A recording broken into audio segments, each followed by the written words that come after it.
Good evening. Welcome to Nuts and Bolts of Business Plans. This is the 23rd annual presentation of the course. In the 23 years, you probably had about 5,000 students sitting in your seat, so it's interesting. We're going to be throwing a lot of stuff at you over the next 6 sessions. A lot of it won't stick right away. I know this because I've seen the blank stares that you get, and then 4 or 5 years later, you'll get emails back saying, oh, gee, I finally figured out how it all got together. So try to absorb as much as you can, and what you can't, just put in the place you store things to pull back when you need it. My name is Joe Hadzima, and I will introduce the rest of the teaching team in a moment here. We're video recording this set of classes in connection with GIST, which is the Global Innovation Through Science and Technology program funded by the State Department. You can see what their mission is here. The reason we're doing that is that a former TA of the course, Ovidio, is the program manager at GIST, and as part of the program of trying to develop entrepreneurial capacity in the GIST countries, they're putting a business plan competition together in collaboration with the MIT Enterprise Forum business plan competition for the Arab region. And we sent out an email, but in case our email list isn't quite there, if any of the students in the audience are from any of the GIST countries and would like to learn more about what's going on and how they might be able to connect with and help, please contact Hannah. So here's our general plan for tonight. We're going to find out a little bit about you. We're going to tell you a little bit about us. We're going to talk about a case study that we're going to sort of follow loosely through the course and in more depth at the end. And then we're going to have an overview of business plans, a break, and then we're going to talk about pitches. So that's the evening. In the past, we've had an interesting group of people in the audience, and I didn't actually pull a survey today, so I just wanted to find out how many people fall in these categories. How many people from the engineering school? Okay, people in the management school, keep an eye out for them. Okay, management? Okay, the idea, we're going to try to get those guys together. Science? Ah, okay. They broke out of the lab for this. That's great. Architecture planning? Yeah, okay. Others? Did I? Oh, okay. We'll catch up with what you are. Non-student participants. This is actually open to beyond the MIT community. Do we have any alums? All right. Coming back for cheaper education than when you were here, right? Staff? Well, sometimes we have. Okay. Launching something out of MIT. And anybody else? Others? Okay. I think we had some Wellesley students. Wellesley College? Okay. So you have quite a group of here in the audience. And the question is, how do you do a course on business plans when roughly half the audience is management students and the other half are not? So you would think, gee, the management students must already know about this stuff. And the other people, boy, this is the first time they've ever seen it. And it's sort of was a bit of a scare the first time I figured that out. But it turns out in the management school, they don't actually teach anything practical. It's all theory. Well, it is probably a little practical. And in the engineering school, you're looking for something more concrete than you had before. So we'll see if we can meet expectations on both sides. So who are we? There are 3 of us primarily involved. I'm Joe Hadzima, and we have Jo Sponson and Hannah Steinman. And this is a little bit about me. I'm officially a senior lecturer over at Sloan. Former partner and of counsel now at Sullivan & Worcester, a law firm here in Boston, where I developed and headed up a high-tech new ventures group.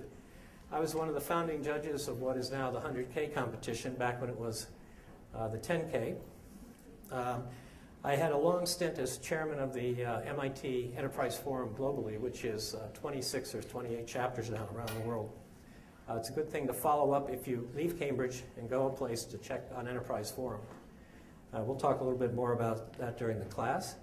I have 2 day jobs beyond Sloan. I'm managing director at Main Street Partners, which is a venture development firm. We've had a venture fund. We're doing more project-oriented stuff right now. And I'm co-founder and president of IP Vision, which is an intellectual property analysis company. And we'll see some of that a little bit later. Joost Bonson, Joost in the front row. Joost is a longtime participant, I think the founding voice of nuts and bolts back in the day. He's currently a lecturer at the MIT Media Lab. He was lead organizer at was it the 10K back then? Right, for several years, and is on the board at the 100K. I didn't get a chance to update all of this, but you did the first Founders Study, which was looking at MIT alums and what their impact was in terms of new startups around the world. Has been actively involved with the Enterprise Forum, both in the Cambridge chapter and globally. Co-founder of HowTunes, which is, I won't even begin to explain. And his blog, Maximizing Progress, is an interesting one to follow. He has a wide range of things there. Joost will be talking a little bit later in the course. He asked me to suggest to you if you have venture ideas or you're looking to form teams, he'd be a good person to talk to right after class. He does a lot of that connecting. He's sort of minister without portfolio at MIT, connecting, I can't tell you how many teams, but we're glad you're still participating, Joost. And Hannah Clark-Steinman is the most important person. She's the TA, the person you've got to get through in order to get the grade in the course. She's a Sloan MBA student. Hannah, hand up. Was communication manager at the Clinton Global Initiative and a business journalist at Forbes and Inc., and I'm sure many other things I didn't capture. Her email address for the class is there. Okay, our case study. Can anyone read what that says? That's the first lesson in logos and business plans. Have something readable. It's actually virtual ink. Can you make it out now? That was their actual logo. So if you're going to do a nice logo, and it's not abstract art, you better do that. Virtual ink was a, well, let me tell you a little bit about it here. This is from their executive summary. It's a computer peripherals company whose lead product automatically transcribes what users write on existing chalk or whiteboards, thus enabling inexpensive, error-free, real-time transcription of handwriting and sketching. And this was their first product, a labor-saving productivity and communication enhancement tool that could enable automatic capture of shared thoughts through communication. You can see the words there. These were the first two sentences in their business plan.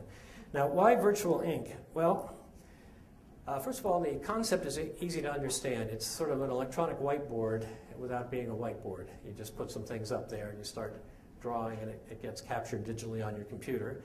It was a 50K entrant. That's the 100K before it became the 100K. Jonald, I think, had participated 3 times before he hit this one. So that's another story about perseverance. The story of the company itself is interesting, and the times. It was right at the internet bubble, something we may or may not see in the next 10 years. But the most important thing is Jonald Cherry is actually quite candid in his sharing of his thoughts and the history of the company. It gives you insights that you really can't get otherwise.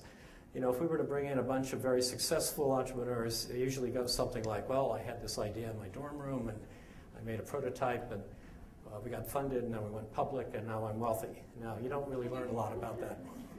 But so Jonald is very good in terms of telling you how the company got going and everything. He'll be here on the last class.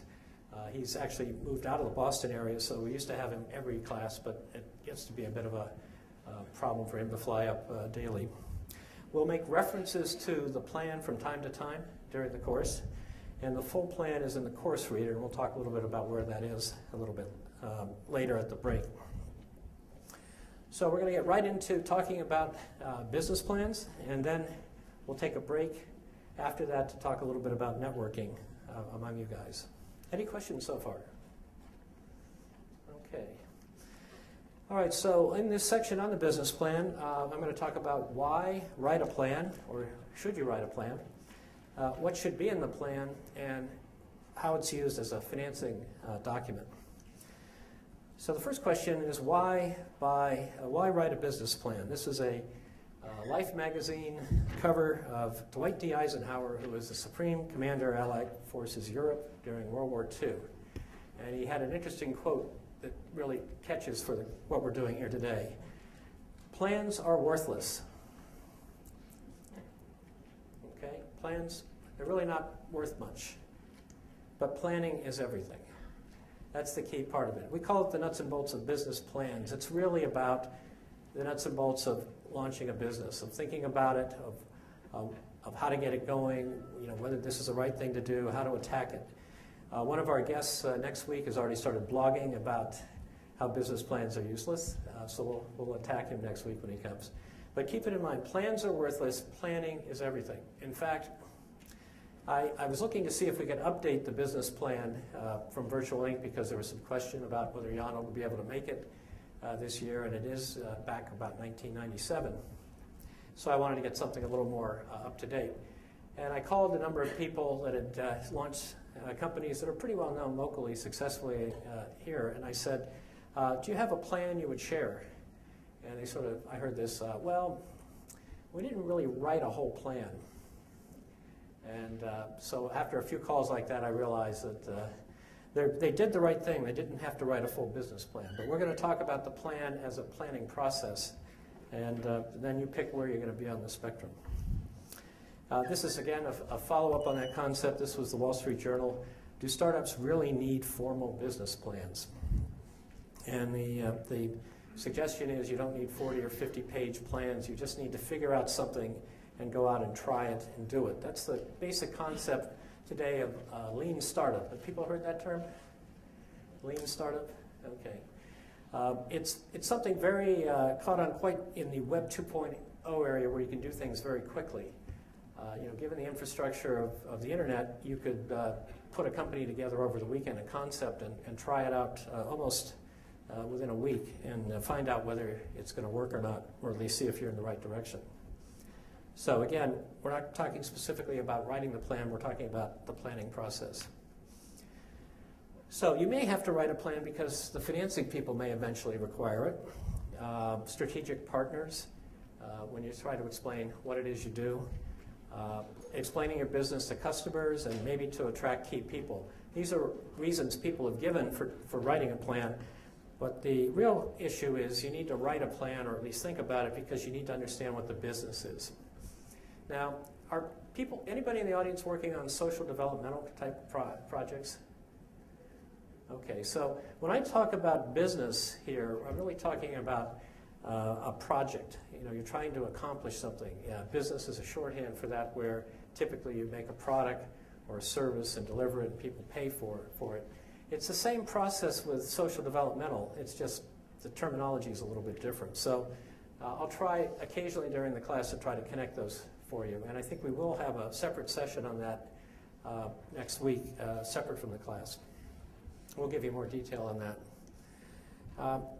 Again, the business plan is a result of a planning process. And some of these sayings are fairly useful for you.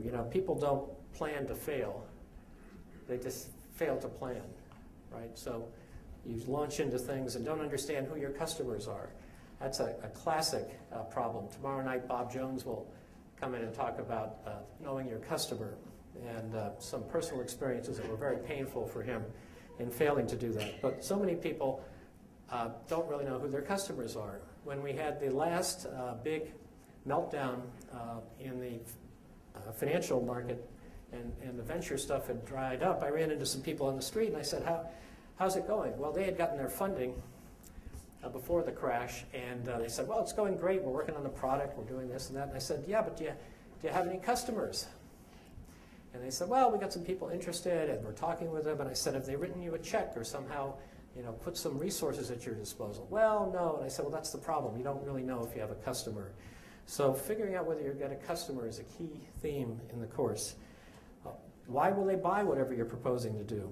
And either they or somebody for them. In the healthcare area, we pretty much know that the patient doesn't really purchase the service in the same way that you would purchase something at a store. So there may be different people buying versus using the service or product. You have to figure out what they will pay and how you'll make and deliver it and what resources you'll need. That gets involved in the business model, which we'll talk about in a couple of days. So it's a really simple concept, whether it's a Web 2.0 company, a biotech, which biotechs have huge capital requirements over long periods of time, or a nonprofit social development company. This is the simple concept. Create value, and then figure out how to capture the value. That's really what it's all about when you're thinking about starting a company. Can I create value, and can I capture it? But the problem is, the answers may not be simple. This was a scene from The Social Network. Has everyone seen the movie? Yeah, we may actually have a homework assignment to go watch it for next week. So here's the script. Let me see. I'm not a very good actor, but let me see if I can stage this. Eduardo, it's time to monetize the site. Everyone know the story, right? This is Facebook, right? Mark, what does that mean? It means it's time for the website to generate revenue.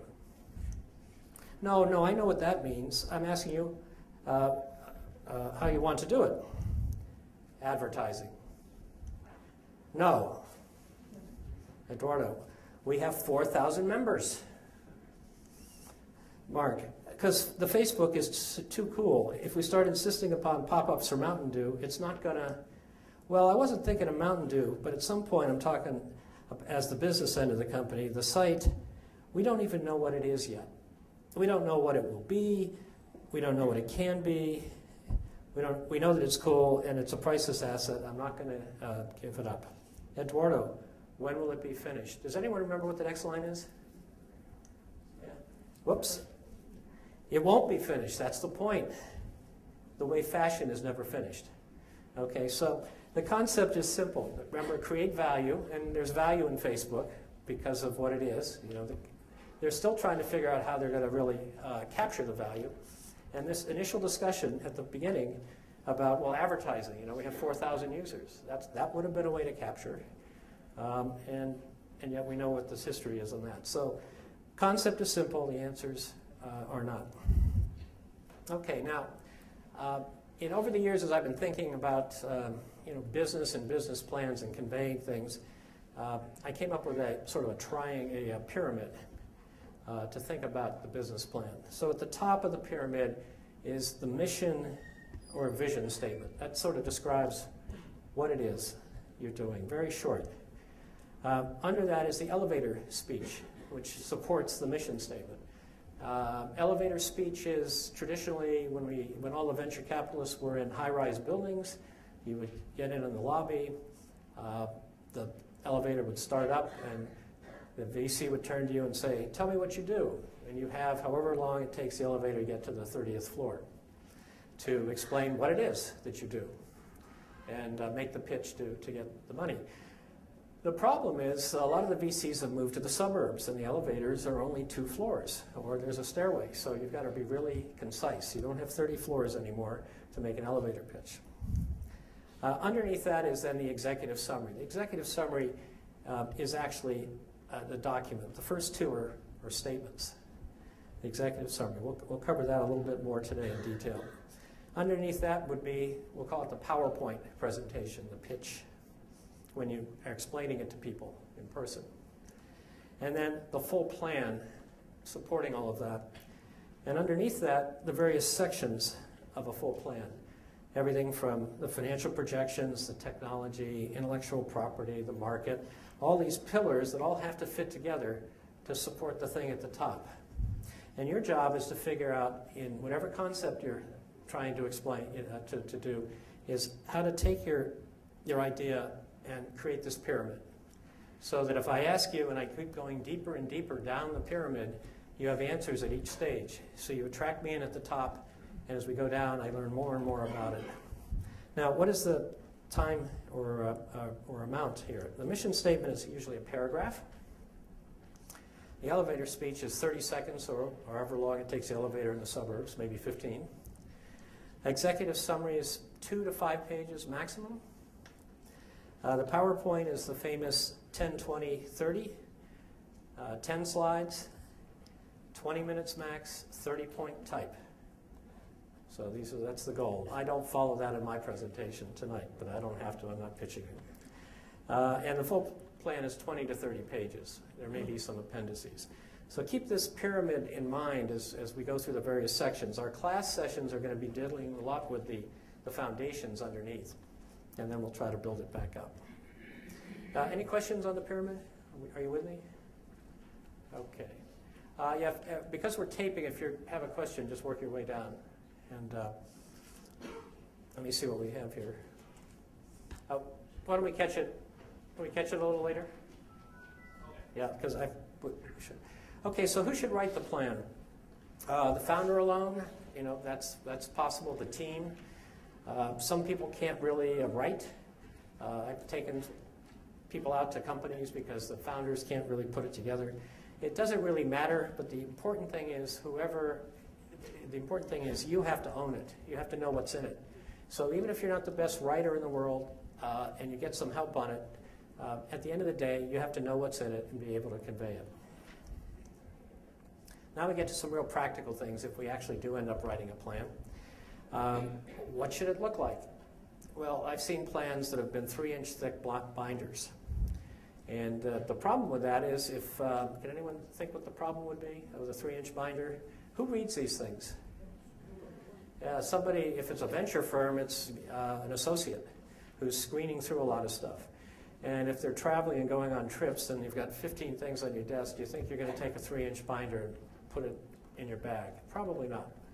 So don't do that. Some people ask whether you ought to take the executive summary and bind it. It's only 2 or 3 pages. Yeah, it doesn't really matter, just as long as it's all connected.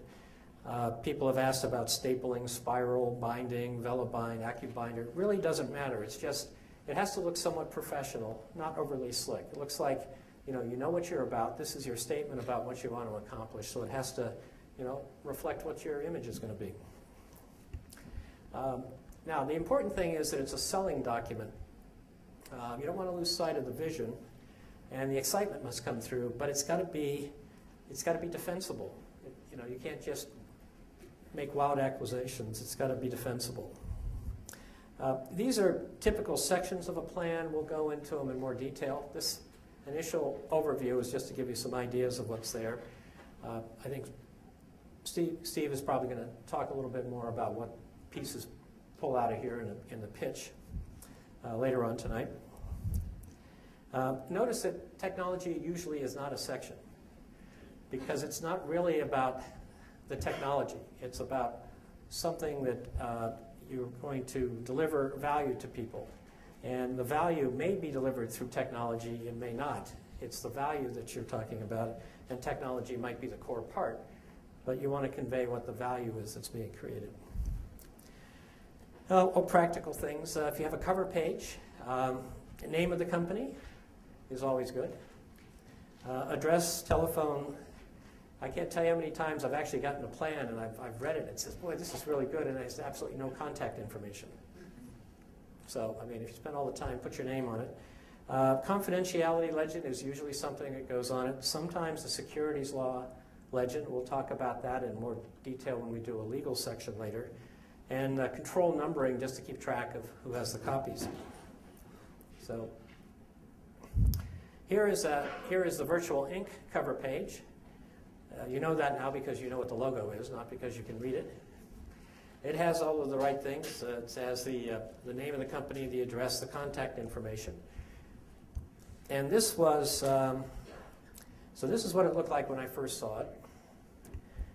And then the first trip to the lawyer's office put a confidentiality description on it saying this is the property of the company and it's being submitted and it's control copied.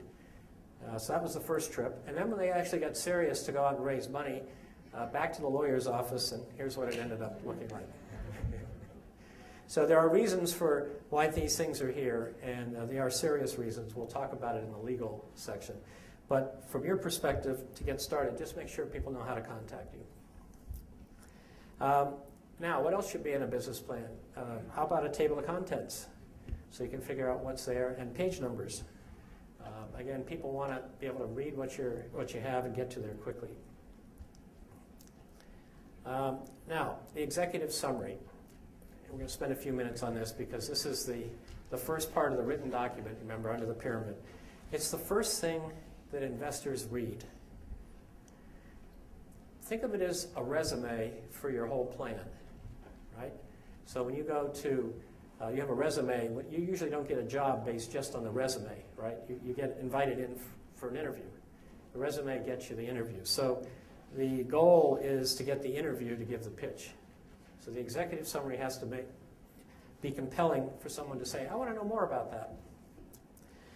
Now, people talk a lot about what should be in the executive summary, and I'll give you some real details here. But over the years, what I've realized is there's really 3, possibly 4 things that people look for when they read an executive summary. The 3 whys. The first one is, why this? Why is this thing that I'm reading, why is it interesting? Is it something big? Is it something important? Why would I want to spend my time? Why would the entrepreneur want to spend time? Why? Why is this important? Why are they doing it? Does it cure cancer? Alleviate poverty? Make life efficient in ways that people can relate to? Why this? Why now? Why is now the right time to do that? Well, it could be, low-cost sensor technology is there now, and we can actually do this thing that we couldn't do 5 years ago. So an important thing that maybe now is the right time to do it. I've lost more money investing being on the cutting edge of technology, where I invested too soon, and the market wasn't quite there. So the technology and the opportunity could really look good. One of the plans we had in the business plan competition in the second year, the one that won, was called Dial-A-Fish. And it basically was a way to order groceries over the telephone using a barcode reader. So it's a precursor of Peapod. A lot of money was lost on people trying to do Peapod before it really got there. So it was a compelling proposition, just it was too early. And the final thing, why this team? So it's an important thing. Okay, I get it. Right now might be the right time. Are these the right people? Why are these the right people to back? What is it about the team? So those are the 3 things that I think investors are looking for in all of the words. And then there's the 4th thing, which is, why won't this work? Right? So when in typical sales discussions, if you start getting questions from the prospect about, well, does it have this, does it have that, you're already well on the sales cycle, because now they're trying to figure out why they don't want to buy or why it doesn't meet their need. So typically in the executive summary, if they get through all of these first 3 whys, they're going to say, okay, so why is this not going to work? Those are what they're really trying to dig for, not only in the executive summary, but in the whole plan. So what about the executive summary itself? Size, 2 pages, preferable to 5 maximum. It's got to be logical, clear, interesting, and exciting. It's the whole thing. If I'd had more time, I would have made it shorter. It's very easy to write long things. Getting it concise and getting your point across. Again, it's like a resume. The elevator speech is to the executive summary, as the executive summary is to the full plan. So the scenario is, I get in the elevator, you say, oh, tell me what you do. I give my elevator speech, and you say, oh, I'd like to learn more about that. Let's go get some coffee, or come in next week and meet the partners. The executive summary is the equivalent in the document. You read the first few pages of it. Now I want to read more. So it's got to be like that. It's a little more in depth because you have a little more time to put it out there. Basically, the message you're trying to get is who you are, what is the vision, how are you going to do what you're proposing to do, sort of in general. What's the market? How many dollars you need, or how big, what are you going to do with them? Do you have some sustainable competitive advantages? There are a lot of buzzwords in the venture community, and I'll try to, one night, I put up a slide giving all the keywords you can see, little sayings and what they mean. Sustainable competitive advantage is one of them. If you're out there and you show it can be done, what keeps other people from doing it? I mean, when I look at the plan that was very much like eBay. In fact, I'm not even convinced it wasn't eBay. And I read it, and before there was anything like eBay out there, what came through in the executive summary was I was going to buy something, the customer was going to buy something sight unseen from somebody they haven't met, with nobody standing behind the transaction. That sort of sounded like mail fraud to me. All right? I mean, think about it. You go on to eBay, You know, you look at something, now you have ratings and everything, and there's actually some, you know, insurance and other things that can go on. But it's an example of, you know, anybody could do this. And same with, you know, a Facebook. Anybody in theory could do it. You know, what is a sustainable advantage? Well, that could be just getting big quickly. It could be in some unique way in the eBay thing to have people be willing to take a chance that they were going to get their money back. Something that says, well, if you do this, why is everyone else not going to be there? It could be a patent protecting it. So when the reader's done, they ought to be able to explain of the executive summary, the 2 to 5 pages, ought to be able to turn to someone who's ever read it and say, I saw this great plan. Here's what they're proposing to do. So here's some examples. These are a little dated, but they get the point. One is People Express in the blue on your left, and electronic components in black on the right. These are real executive summaries. So let's sort of get into them in a little more detail. Electronic components. Now remember, you got 2 pages to get your message across. Let me start reading. Electronic Components is a startup company that will make a variety of electronic components, beginning with a new type of aluminum-based capacitor. Okay, so it's something to do with capacitors. This unique product, coupled with excessive demand for capacitor devices, will provide us with ample share of the capacitor market and numerous opportunities for expansion into related electronic components. Okay, that's something to do with capacitors. The founders are dedicated and determined to make the venture a successful and profitable entity. Oh, that's good. That's why this team, right? I still don't know why this or why now, but the team, you know, they're dedicated. That's good. Technical expertise is provided by James F. Lynch, who has been involved in designing capacitors for 11 years. Ah, that's actually important. This is an experienced person. Maybe doesn't quite know how to communicate it, but this isn't just something he came up with, you know, at first time. And he's got a BS degree from MIT. Oh, gee, okay, so maybe I do want to talk to this guy, even though I can't figure out what it is that he's doing. Technology for capacity is changing rapidly. Okay. By the way, you can't assume that the investor that reads what you write knows anything about the industry or the technology. I mean, sometimes they do, but you just can't assume that. You've got to. They have people they hire to dig into it if you get interested if they get interested in your project. So I don't know why capacitors technology is changing rapidly, but it is.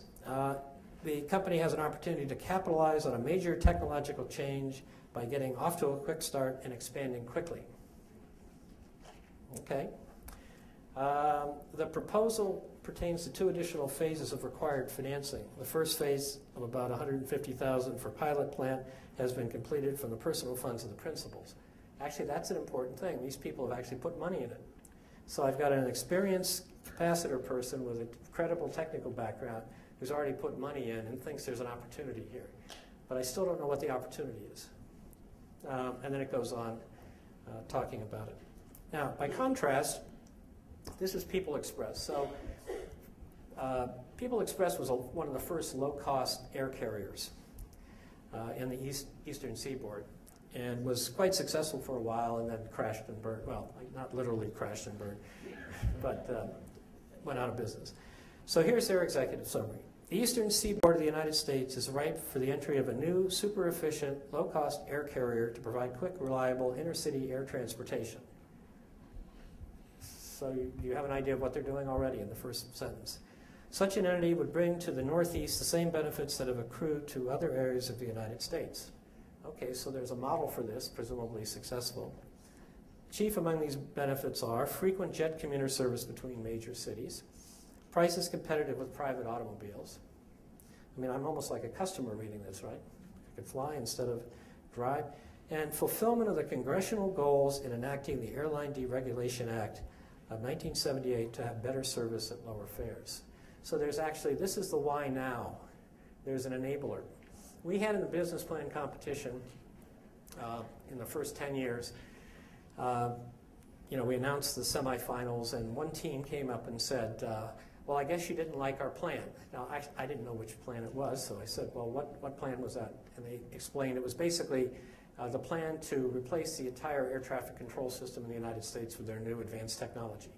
And I said, well, it's not really credible to think that you're going to replace the entire air traffic control system in the United States. I mean, that's, boy, that's, and they said, didn't you know that the FAA has proposals out for that? And I said, no, you didn't tell me. You gave me this 40-page document. You never said they want to replace the air traffic control system. We've got the best one, and here's why. They never said that. So, sometimes having, so right here already we know there's an opportunity. And then the question is how they're going to be able to do this. Aggressive, innovative management that has been tested in the field on the leading edge of innovation in air transportation, marketing, and systems. Equipment and facilities designed specifically for low-cost production. Manpower selected, trained, and motivated to be efficient and profit-oriented. Footnote, non-union, according to new systems designed to be applied for this unique type thing. So I think if you put the two side by side and say, which one of these gets the idea across quicker and gets you more interested in knowing more, you certainly are well on the way with a few paragraphs with People Express. And you're struggling with the other one, but you still are probably going to, because of the technical background, the money they put in, and the fact that this guy's been working in the area for so long, you're probably going to at least have another discussion, but he's not doing himself very much service there. Any questions about this? Sometimes I feel like I beat a dead horse on this, but it's really important. This was the Virtual Inc. Executive Summary, which you can see in the materials.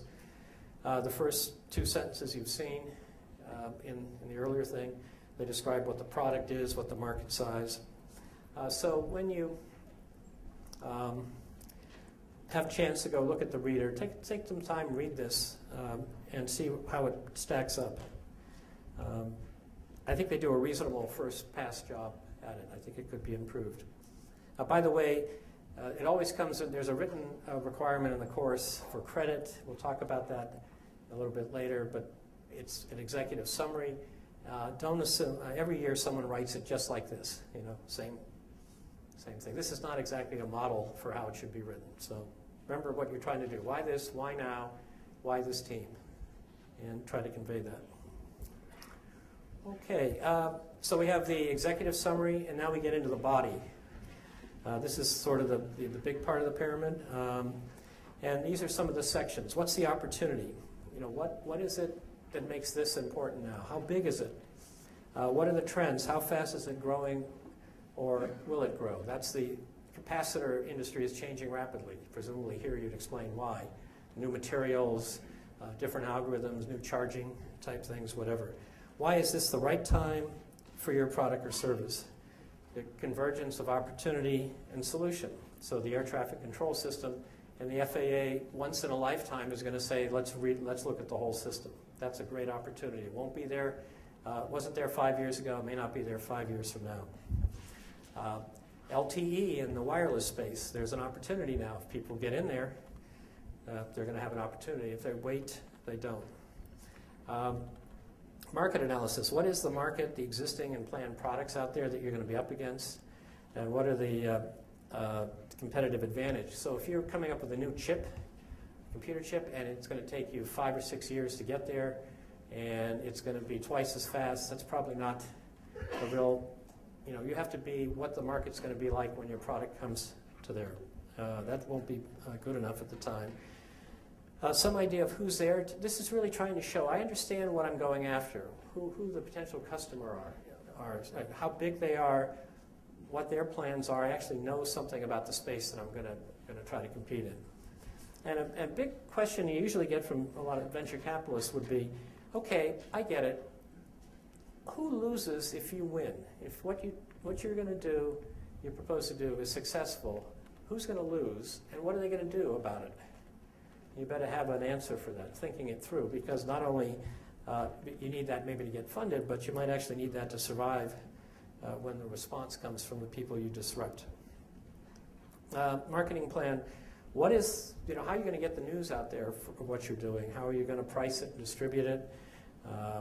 The distribution has to match the pricing and strategy. So if you say, we're going to do direct sales of something that costs $100, that's not going to work. You can't support a direct sales force selling $100 items. So thinking through those things. I've also seen questions when you get in to do pitches, put the plan aside. Give me the pitch that you're going to give to your first customer. I'm your customer. Tell me what it is you're selling. Pitch me. And who will that be? Who will that first customer be? Who are you going to target and why? And who's the second customer? Understanding how they're going to go forward. How are you going to reach them? How are you going to find them? And the other great expression, will the dogs eat the dog food? Great venture capital expression. All right, I get it. You got a great formula. It's like, okay, you got this bowl of dog food. Now, how do I know the dog is actually going to like it? What evidence do you have that customers want this? And then, how are you going to advertise and promote? And then the development plan, for technical-based things in particular. Where are you today? Is this a prototype is it a prototype? Is it a proof of concept? Is it on the lab bench, breadboard? What is it going to take to get from here to there? I would avoid what I call the nuclear fusion problem. Remember, this is about planning. So if you're looking at a variety of opportunities, the expression "ideas are a dime a dozen" is really quite true. As you sort through for your own analysis ideas you come up with, you should be looking at a number of them. And asking these kind of questions. Is this the right thing I want to spend the next X years of my life doing? The nuclear fusion problem is we know they've been working on nuclear fusion for, 50 or 60 years? And the problem is until it actually works, it doesn't work. You can't sort of do a half step there. So if you have a project that really requires just a lot of moving pieces to come together, that's really a tough one, not only to get funded, but to actually execute on. And you might want to think quite twice about that. And then in the development plan, what are the difficulties and risks? And then the action plan. Okay, so I understand all that stuff. What are you actually going to do? Now, if I were to give you the project as an engineer to design and build the Golden Gate Bridge, there are a lot of things that have to go on. You have to figure out where to locate it. Just a lot of engineering, difficult logistics problems and everything. And all of those have to happen in order for the thing to be successful. But if you're looking at it from an investing viewpoint, there may be some credibility testers that you should address out of the normal logical sequence of how you would engineer something. And whenever I look at a project, I try to say, what are the things that really strain the credibility? That if these things could be addressed, I would believe in this more than I currently do. So for the Golden Gate Bridge, it might be, if we did a sample of the bedrock conditions at this point where we're going to do, that may tell us whether it's feasible or not. Or maybe if we got an option on an access road. So with access and knowing what the condition is, that might be enough to say, okay, I think it can be done. But looking at credibility testers is really key, looking a little bit out of normal sequence. In the action plan, sequencing to build value. One of the tough things, especially with technology, early stage technology, is you could do a whole bunch of things with it. And some are simple and some are real complex. And sometimes the simple things are the things you do first to prove it when your real market is more complex things. So if you can figure out how to make a step along the creation of value, say I'm going to do this and achieve that in a period of time that you say you're going to do it, then you start to build credibility for you as a team. So if you sequence your action plan to build value and try to eliminate or reduce dependencies. Anytime you have to depend on a third party that's not under your control, it's really going to throw off the entire project. So if you can sequence to build value and eliminate dependencies as sort of the first pass, and then try to coordinate all that with financing. So if you put a plan together and says we're going to need $10 million, that may be what you're going to need, but you're not going to get $10 million right out of the box. You're going to get something less. So how do you take the lesser amount and say, with this, I'm going to create this, and now the investors say, okay, this team was able to execute on that. Now they've increased value of the company. Now our money comes in at a higher value, and they'll do the next step.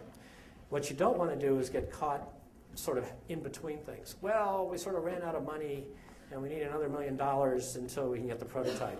Well, you might be able to get by with that once, but you want to have success followed by the next ask for resources. You want to try to avoid being stuck in the middle.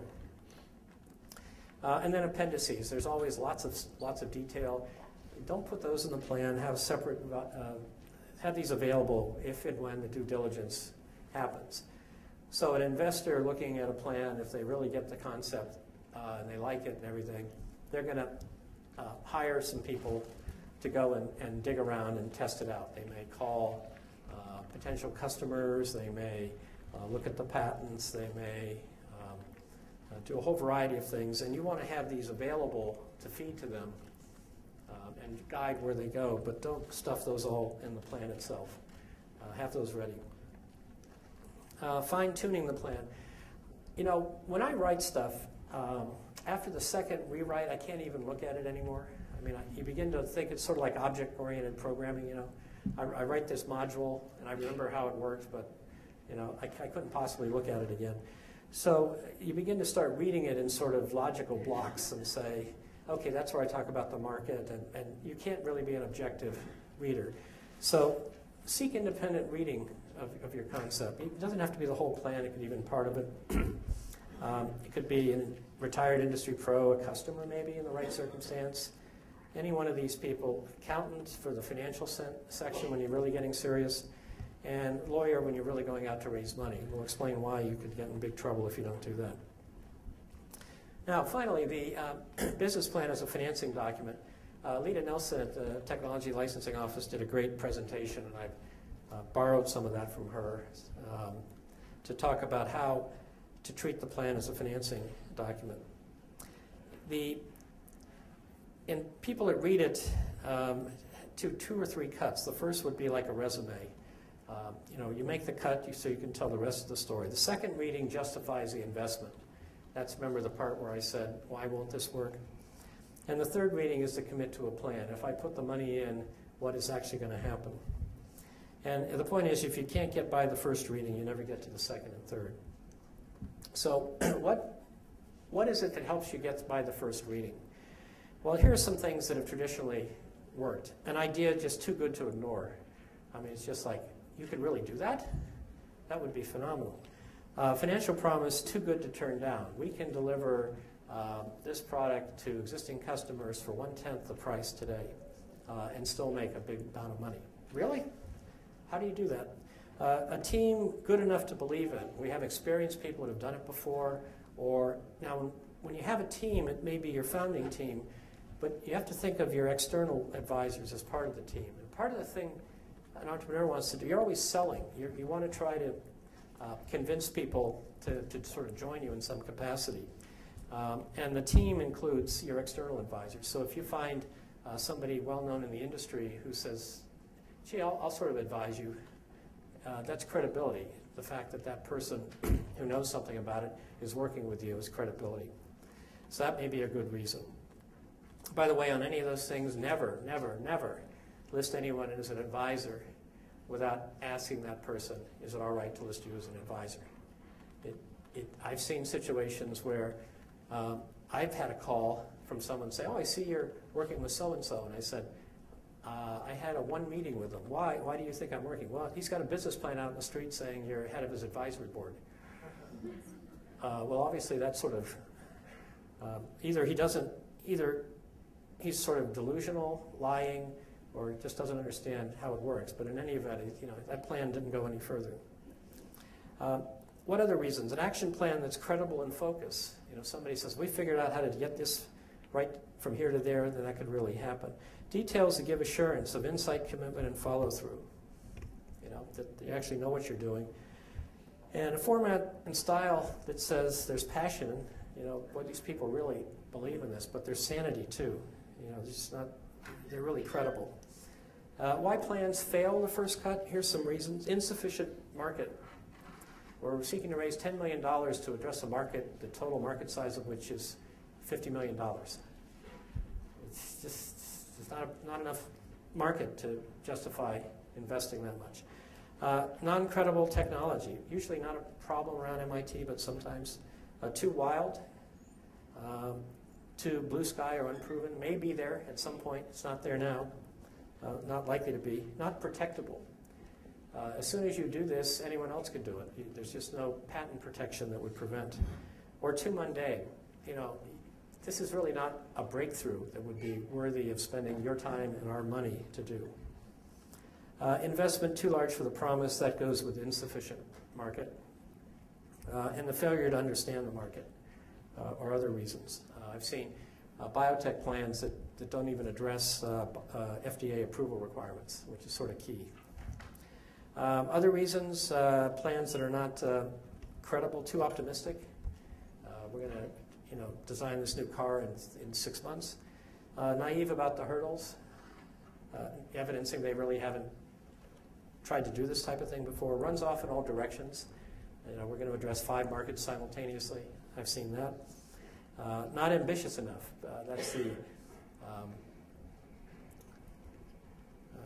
seems odd, but sometimes people are that way. They just, they're not willing to commit and rush it through fast enough. It's going to take you 4 years to do that. That's just, you're going to get beaten to market. Regulatory barriers insufficiently addressed. That's the FDA. Gaps filled by hand waving. No real substance in between there, or no promises at all. Give us some money and we'll design something, maybe. Team not credible. Just we don't think this is the right team to do it. Now, there are other reasons for failing the first cut, and those are cosmetic, and these are terrible reasons. It's like that electronic components executive summary. So, believe it or not, if people don't understand what you've written, they probably aren't going to ask you to explain it to them in more detail, because you had your opportunity. So if you can't understand it, that's a reason why you might not get the invite. A lot of market or technology-specific jargon. What is the business? What is it it's doing? I saw at an MIT Enterprise Forum presentation someone start to draw a whole schematic on the board, and after 10 minutes somebody said, could you explain to me what it is the product does? They hadn't explained, they were already into the schematic drawing. So naive projections showing that it couldn't possibly be credible. Sloppiness. If you're going to take money and try to develop this product and you can't put a document together that doesn't have misspellings and other things, then it's just not credible. Too long, or too damn long. Just saying, again, it's a question of execution. Remember, they're saying, why this, why now, and why this team? Some of these things are very much reflecting on why this team. Ignores the basics. Forget marketing, my technology is best. That's always a good one. And then naive or terrible writing. So those are some reasons, cosmetic reasons. These are things that are all fixable. And it's just really sad to see people not get a chance because of these types of things. So what we've covered so far is why write a business plan, what should be in the plan, and the business plan is a financing document. That's the triangle that we're going to come back to throughout the class about the pieces. Again, the top 2 pieces are what you say, mission statement, elevator speech. The rest of it is what you write that supports that. They all have to fit together. And what I would do now is, we have a few minutes here. People have questions about any of this? I've thrown an awful lot of stuff. If you have questions, just come down so we can get the mics. If not, we'll move into break. To team building breaking. Yeah, come on down to the mic. Yeah, and repeat the. Yeah. Oh, I can do that. If you think that there are substantial technical market risks, real bogeys out there, should you address them or try to finesse them? If they're real technical ones. Or that they're regular, something that where a lightning bolt could come down, even though it's otherwise a good idea. Yeah, so the question is, if you think there are real technical risks out there, should you sort of sweep them under the rug? I think that's really not a wise thing to do. In fact, the whole risk part of there's a section in which you ought to address risk. Because if people are interested. If you've gotten past the first read and people are in diligence, they're probably going to figure out the technical issues.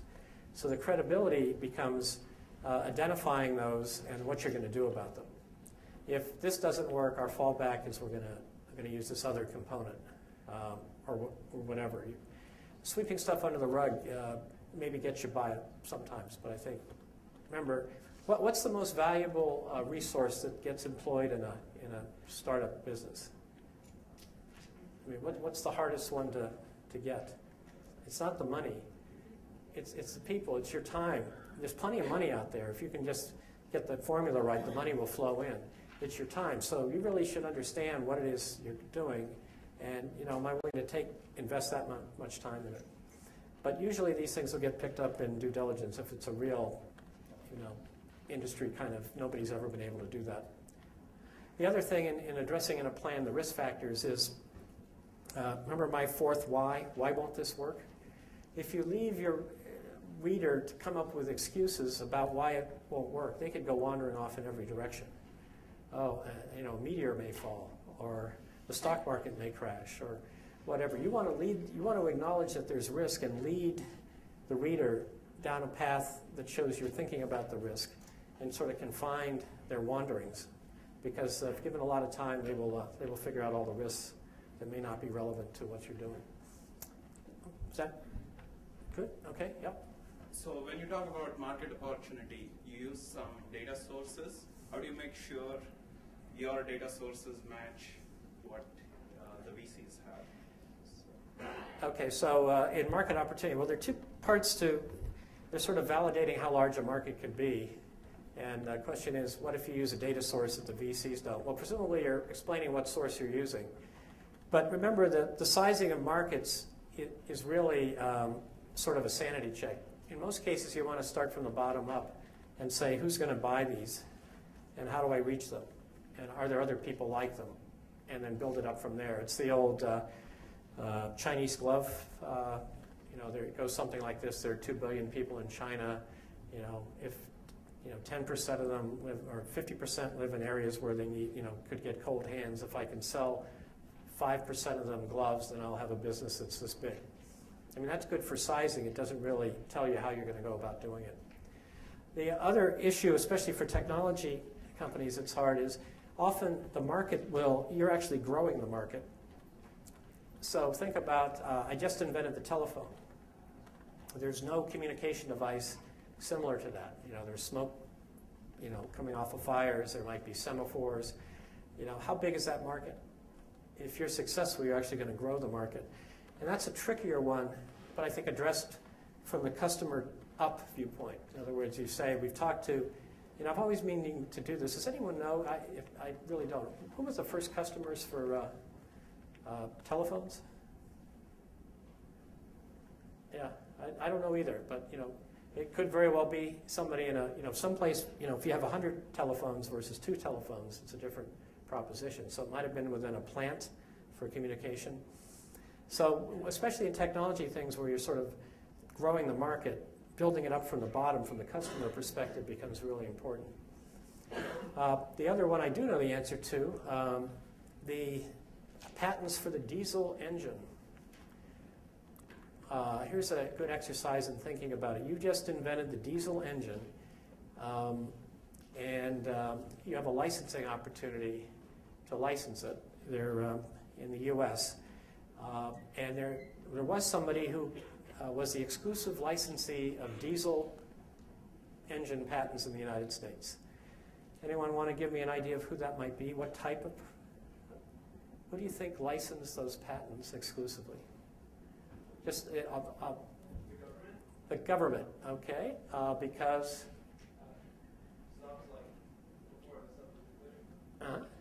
Okay, so the government might have done that. Anybody else? Who would have licensed the diesel engine patents? Railways, right? Because diesel, we think of diesel as big, things pulling big things, and people that needed to.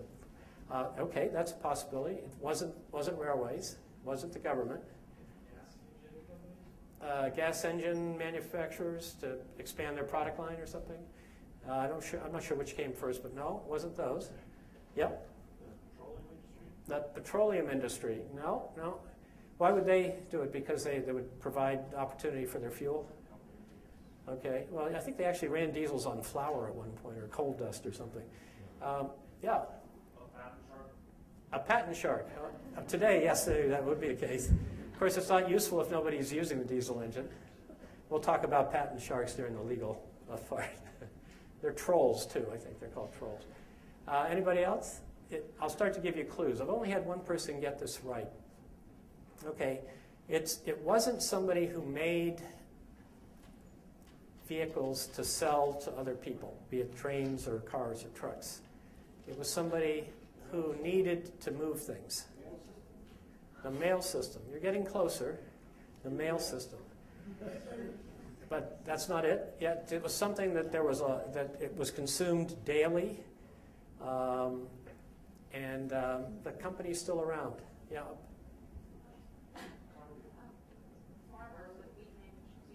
Farmers. No, this was more a finished product that got delivered every day. Yeah.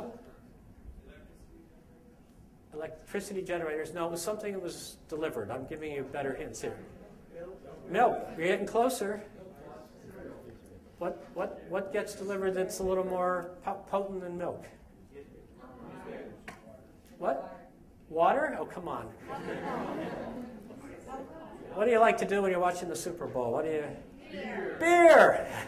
Anheuser-Busch was the exclusive licensee of the diesel engine patents in the United States. So it's sort of funny when you see, the beer commercials and they have the Clydesdale horses, and all of that.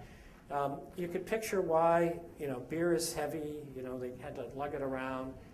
Those horses were probably, I don't know how many you need to lug a typical beer wagon. But you can see this is the trick with early stage. You have a technology. Who's going to buy it?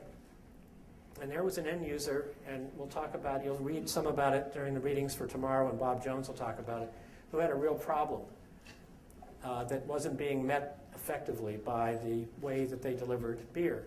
So they went and licensed these diesel engine patents to develop their own, or have developed their own trucks. So it's an interesting lesson in, how do you take the technology and get to market from that perspective. Okay, any other questions about this business plan overview? Okay, what I'd have you do is during the course, periodically, these slides, by the way, will be up on the website, and we'll talk about it when we get into the logistics right after the break. I would go back in a day or two and read through them again. They're pretty quick. And occasionally during it, just go back and try to integrate what you're hearing night by night into this framework. Right now, it's sort of a framework that's not really anchored for you. But people who have done that in the past have found that useful.